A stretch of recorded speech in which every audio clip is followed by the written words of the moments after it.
Tjena, det var Peter i Göteborg. Hello everyone, this is Peter in Gothenburg. Welcome back to the channel.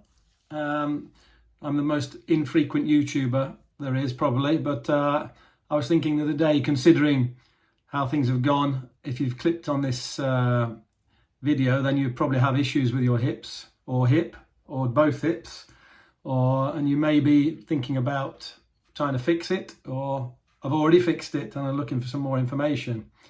If you've seen my videos before, you'll know I had a hip resurfacing operation, which was 6 years ago now, 7 years ago this year. So I've been posting videos quite infrequently, but I was thinking the other day of the chance I was given by being able to have my hip fixed. It really gives you a second chance in life to think about things. And in my case, it was thinking about fitness and diet and all those kind of things, and quality of life. Before the operation, my life was quite restricted when it came to being able to exercise and doing things that I enjoyed doing. And after that, it's been a total change. So I've been given a second chance, and I'm so thankful that I've been able to do that, and I've been given that possibility. Those of you who have pain in your hips now will know the feeling of being restricted, not being able to do the things that you'd like to do.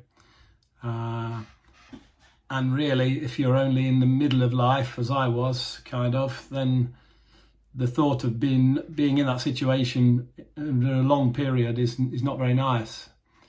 So yeah, I'm really thankful that I've been able to go on this journey and get my hip fixed, and being able to take advantage of all the possibilities after that. So I wanted to talk about a little bit of what I do with my training today, and give a few tips on especially aerobic training, cardiovascular training, which can be slightly, well, it gets more difficult as you get older, I think, because not only the time you need for the cardiovascular training, but to make it interesting. In my case, I choose to cycle. I don't choose to run so much, which I've mentioned in my other previous videos. I think running on tarmac is probably less beneficial or even dangerous for older people as you get older, and it tends to wear out the body, whereas cycling is a bit kinder on the body. And since my operation 7 years ago now, it's been a big interest of mine to discover things when it comes to diet and fitness. And there is so much information around that you can just dive in and find out so many things about how to try and keep fit as you get older. And the information is really available.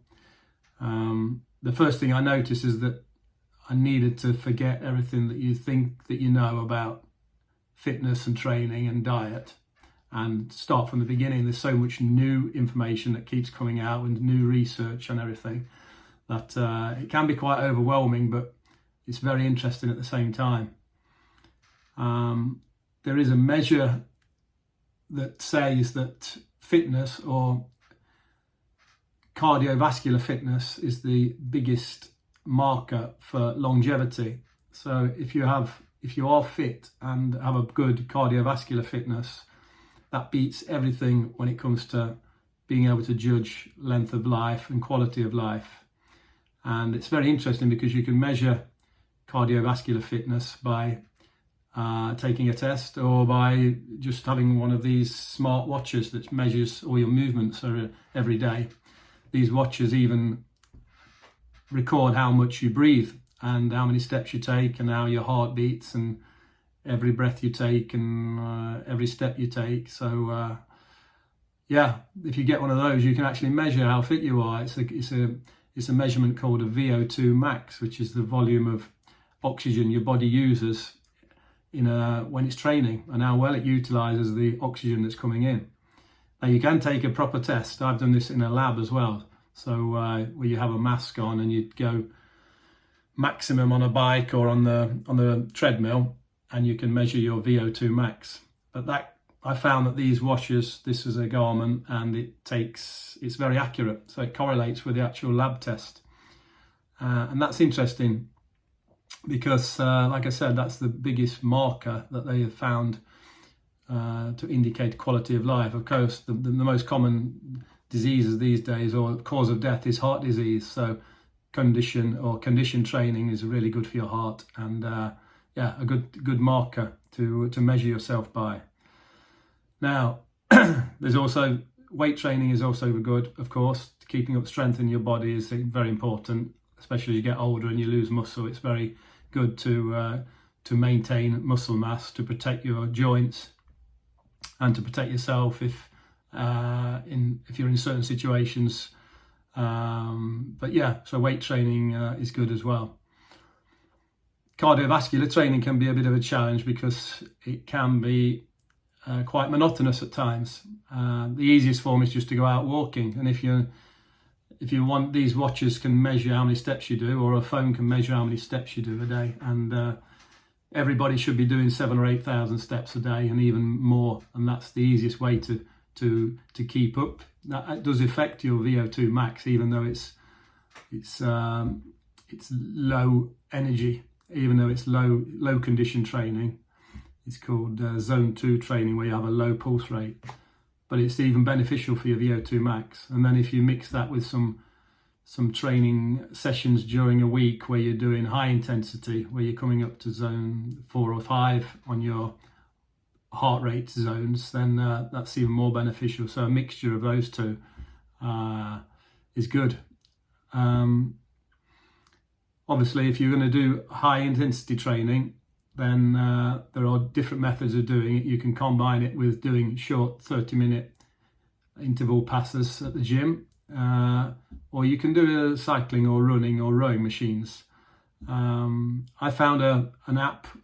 I do indoor cycling a lot, so I wanted to tell you about what I do. It's you may have heard of it. It's called Zwift.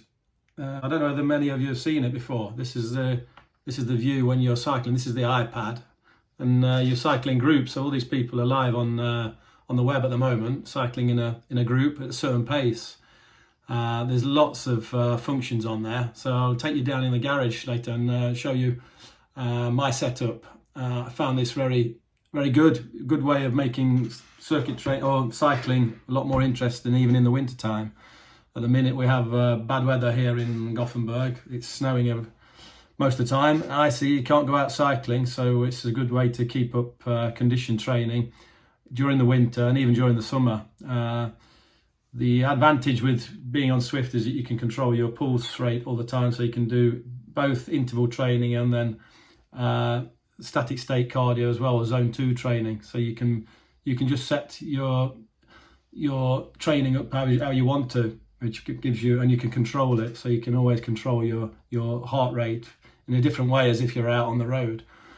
Going out cycling is the best, is nice to do as well, of course, so it's a mixture of both.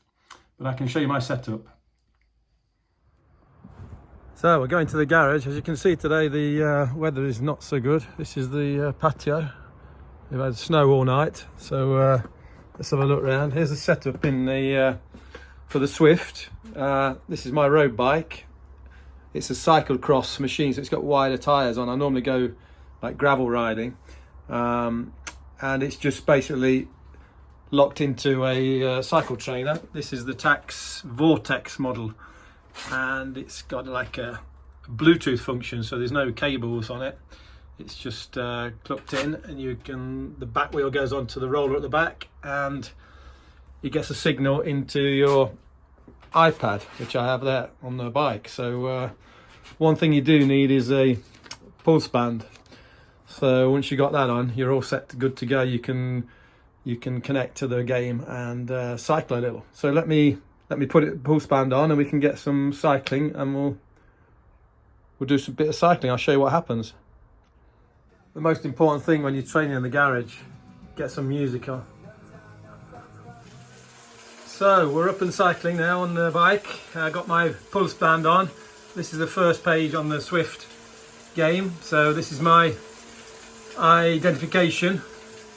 Peter Fleshsmith, and let's get started. We click on there and the game will go starting. Now before you get going on Zwift, you need to register yourself as a user and put in a few numbers about your sex and your weight and your height, and you'll see that everything is calculated by your weight. So this is the start. The power source is the bike that I'm on now, so you can see the watts that I'm producing, and you can see the cadence and the heart rate. And you come to the first site, and here you can choose what you want to do. You can do like a workout, which is like interval workouts. You can join events. So these are different races that are going live at the moment online. You can use a pace setter. So these guys are going at a certain pace. So this guy's going at 1.8 watts per kilogram.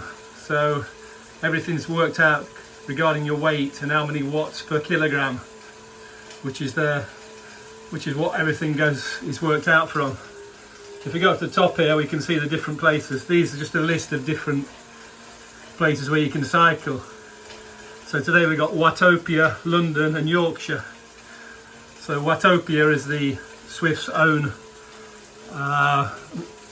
like made up world, and these are different runs that you can do.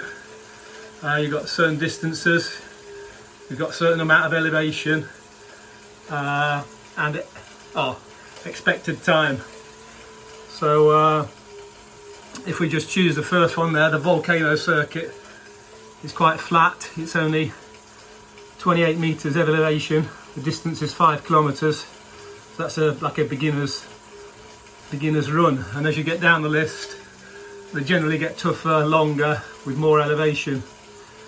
So if we just click on the first one there, I can show you what happens.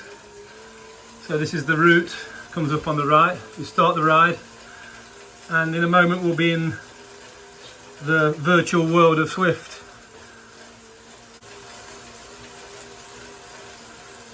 So here we go.